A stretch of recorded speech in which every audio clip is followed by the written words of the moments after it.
वहाँ पे बहुत सारे विद्यालय में अगर सही तौर पे इसको देखें तो हमें मतलब 3 कालांश उपलब्ध नहीं है, तो लोग जल्दी से सीखेंगे, इसमें इससे बहुत मदद मिलती है। तथा अध्यापकों को भी नियमित उपस्थित होना चाहिए। अध्यापकों को शिक्षक कार्य के अतिरिक्त कार्यों में न समय पर पाठ्य पुस्तक उपलब्ध कराएं, भाषा और गणित का कालांश समय। व्यवहारगत परिवर्तन। नंबर 1, भय मुक्त वातावरण। इसके लिए हमें क्या करना है? कक्षा कक्ष अध्यापन में स्टील का प्रयोग निषेध, कदापि न करें। जब भी अध्यापक कक्षा में प्रवेश करे वो प्रसन्नचित्त मुद्रा में हो। तीसरा, विधि अध्यापन शामिल हो। पांचवा, बच्चों के साथ क्षेत्रीय भाषा में वार्तालाप। छठा, सही भाषा करते हो। बच्चों को हम ग्रुपिंग में करा कर कोई काम देंगे, हाँ समूह बनाकर कोई काम देंगे तो उसमें इस बच्चे में इसकी आदत पड़ती है। अगला, कमजोर बच्चों के लिमिटेड टीचिंग करना। यदि कोई बच्चा अपने टास्क को पूरा नहीं कर पा रहा है, हम समझ रहे हैं लड़का कमजोर है, तो उसका लिमिटेड टीचिंग करके हम उसको अच्छे लेवल में ला सकते हैं। अगला, बच्चों के बीच खेल संबंधित गतिविधि करना। कितने बच्चे जबू टाइप करते हैं, यदि हम खेल संबंधित जैसे वर्ड मीनिंग, जैसे गणितीय प्रतियोगिता ऐसा कराना। जिस बच्चे ने समय कार्य पूरा किया उसे हमें पुरस्कार। दोहराव वाली रणनीति खत्म करने के लिए बच्चों की समझ विकसित करना जरूरी है। उसमें बच्चे जब रुचि लेंगे, किसी भी विषय वस्तु पढ़ाते समय गतिविधि के साथ उनको पढ़ाएंगे तो उनकी रुचि बढ़ेगी और क्षमता बढ़ेगी और फिर रणनीति खत्म होगी।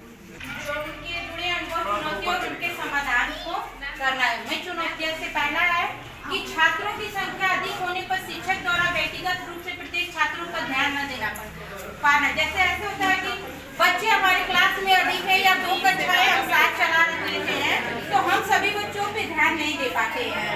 इसलिए दूसरा है असमान बौद्धिक स्तर का होता, मतलब कि जो भी पढ़ा रहे हैं उनमें जरूरी नहीं कि वो बच्चे सब जानते हो, वो अलग अलग कुछ बच्चे उच्चारण संबंधित चुनौती है। जैसे बच्चे हैं, कभी कभी ऐसा होता है कि बच्चे क ख ग घ अ आ ये सब तो जानते हैं, लेकिन वो 2 या 3 या 4 5 तक चले जाते हैं, किताब नहीं पढ़ पाते हैं। तो सबसे पहले हमें ये सोचना चाहिए कि वो क्यों नहीं पढ़ पाते हैं।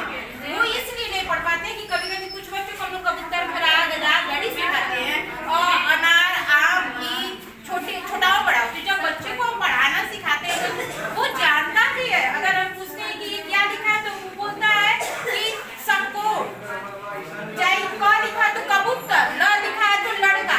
वो कैसे पढ़ेगा? इससे पहले हमें सबसे ज्यादा कक्षा 1 के बच्चों पे जोर देना चाहिए। ल को लड़का न बोले, ल बोले। जैसे हाँ डिकोडिंग पे क और ल जोड़ के तो वो जल्दी पढ़ना सीखते हैं। जैसे क्या होता था कि कुछ बच्चे जो दिव्यांग हैं या फिर शारीरिक रूप से अक्षम है, तो जो बच्चे ठीक हैं तो वो उनको मतलब थोड़ा सा फोन करते थे, कहते थे ऐसा उसके साथ बैठते नहीं थे। तो बच्चों में हमें क्या करना है, इतना सीख जाएगा तो वो भी आप जैसा हो सकता है। कुछ आगे पढ़ लिख के विकसित करना बहुत जरूरी है। विद्यालय में नियमित रूप से न आना सबसे बड़ी चुनौती है, क्योंकि कुछ बच्चों को हम आज पढ़ा रहे हैं और जो बच्चे आज नहीं आए हैं उन्हें वो चीज, आज वाली चीज कल सिखाना बहुत ही मुश्किल कार्य है। और क्या समाधान करना चाहते हैं। पहले चुनौती हमको ये आती है कि हमारे सामने आती है कि बच्चों में व्यक्ति सब अपने परिवेश और गणित भाषा में समझ स्थापित नहीं कर पाते हैं। दूसरी, बच्चों में गणित के प्रति डर व असफलता का अभाव रहता है। किसी का आई है, इसमें इतनी टेक्निकली चीज लाइन लिखी गई है, 2 लाइन लिख दिया गया है, इसके बाद पेज नंबर की जगह इसमें देखिए, हाँ ये करिए होगा। इसमें इतनी स्टेप बना दिए गए, स्टेप बना दिए गए हैं कि शिक्षक को लगता है और उसका टाइप लगता है। तो अब कौन जा पीछे खोल के देख ले क्या है उसमें क्या नहीं है। इससे भी थोड़ा सा दिक्कत हो रही संदर्शिका से। ये टोटली जितने पॉइंट बनाए गए हैं सब संदर्शिका को इसका समाधान क्या है? समाधान तो नहीं है, शिक्षक को रुचि बढ़ाना पड़ेगा। नहीं, इसका समाधान है कि कक्षा में जाने से पहले आप अपनी शिक्षा योजना बना लीजिए और शिक्षक जब सामग्री लेके जाए और रुचि बना के जाइए, डिसाइड कर ले 3 चीजें। मुद्दा है कि नहीं? मुद्दा है ना अभी, बताइए तो समाधान है। करने से पूर्व उसके बच्चों के पूर्व ज्ञान की जानकारी प्राप्त करें।